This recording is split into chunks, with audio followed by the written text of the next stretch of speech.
You brought up something about World War II, which I always think is just fascinating. Apparently, before and during World War II, like a lot of the American diet was goat. Like apparently mutton was a huge thing. But over there when they were feeding soldiers, they would get mutton in a can. But then when they came back to the States after the war, they were tired of it. And so they basically just stopped eating mutton and it decreased. And I'm assuming chicken probably took its place as one of the most popular proteins here in the US. Yep, that's certainly part of it. Yeah, so in our county in California, we're in Tehama County. There are more of, let me get my stats right. There were more sheep in 1940 in Tehama County than there are in the entire state of California right now. Wow. So there used to be millions of sheep in California. We have a 80, well, how old is he? 86-year-old neighbor. I don't know. Pete, the guy he's amazing. But anyways, his whole career, he was a sheep shearer. He spent, I don't know, 40 years shearing sheep, traveling the entire state of, north state of California, shearing sheep. And there's no sheep anymore. There's no shearers. They don't exist anymore. There's no sheep to shear. Mm-hmm. Like, he is 86 and he still goes out and shears sheep every now and then. Not very many, because he's the only one. Yeah. Right? 86-year-old. There's no 40-year-old. There's no 20-year-old. There's no one shearing sheep. He's a hot commodity. There's no demand for it. So no one's learned. It's crazy. So that's Mediterranean climates like we live in. If you look at the way the forage production happens, spike in the spring, tails off to the winter, spikes in the spring. And if you look at the physiological demands of a small ruminant, a goat or a sheep, it spikes at birth, tails off through lactation, and drops for a couple months before pregnancy and starts all over again. You match up those two production curves, and it's the exact same thing. Mediterranean climate and small ruminants are a perfect hand-in-glove fit. Mm-hmm. And that's why California had millions of sheep back in the day, because it was kind of pretty much the perfect match. And so one of our missions, my mission, is to...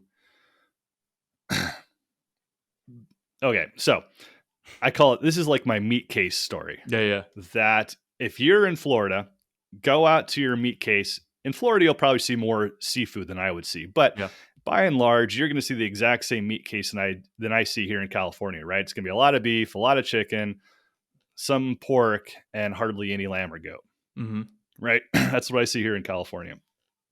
But you open up the door, you're going to see palm trees and an ocean.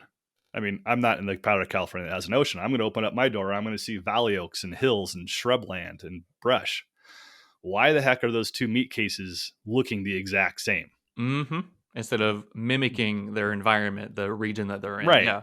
And so certainly the economic incentives have homogenized our meat case, but that's not right. It's silly. So what I am moving towards is creating a California appropriate meat case. I really need to come up with a better term for it. In California, our growth, at least in our particular part of California, Mediterranean climate, we should be eating mostly lamb and goat, which is delicious. You just haven't tried it. You need to have my wife Holly cook it for you. You'll want it more.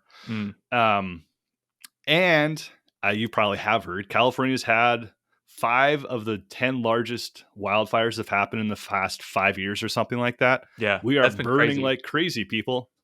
Some really crazy statistic. In fact, one of those big wildfires burnt the back 1,000 acres of the ranch. It didn't matter. It was scrub brushland. It was no big deal, but it burnt us. Like, we had helicopters flying over, bulldozers cutting in fuel lines. I mean, it was nuts. So we need these small ruminants to be grazing this environment that cows don't browse. Cows don't like brush.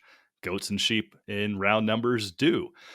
And that we should be grazing. If we are truly trying to steward the land, like I am trying to do, like we are trying to do, truly steward the land to put the right animal for the right reason in the right spot, That means we should be eating lots of lamb and goat because we have hills. If you're a 1,000-pound cow, if you're 1,000 pounds, are you going to climb up a hill? No. Nope. If you're a little 100-pound little dinky thing, poof, you're running right up the top. Goats and sheep like hills. Cows do not. We have lots of hills. We have lots of brush. Cows don't like brush. Goats and sheep like brush. But we do have some bottomland, and there are some, long-term green spots on the ranch. So coming off of our ranch and kind of in this whole area of California, you should be eating a lot of lamb and goat, some grass-fed beef, and then kind of if you're going to eat chicken, you probably should be eating something that is a chicken that is ecologically appropriate. California, we are too dry to grow soy. So any chicken in California is eating soy that's either coming from the Midwest or China, which it doesn't make sense. California can grow alternate proteins. We can grow peas. You can get camelina from the Northwest. You can grow this. You can grow that. But soy is so cheap, and that's what they do. California can grow corn. We graze a fair amount of corn for the dairies, which are leaving, but we can grow a lot of corn. But corn takes a reasonable amount of summer water. California's in a huge drought. That's not a great place to be putting our water, in my opinion. Mm-hmm. Smarter than all the tree crops that are growing in, but that's a whole different story. So we are a no corn, no soy chicken. Lots of people have opinions about the health of that, health for the animals, health for the humans. I'm undecided. I see good arguments on both sides. But for me, the real deciding choice we went this route is because it is not ecologically appropriate. We're trying to grow chicken that matches the California environment. For us, that makes sense to go no corn, no soy. Mm-hmm. So I can't remember why I got on the soapbox, but that's what I get excited about. That part of our job for these 1,000 families that we're trying to find, that we want to create a California meat box that is just the most perfect ecological representation of what you should be eating here in California. Yeah, I think that's right perfect. Now.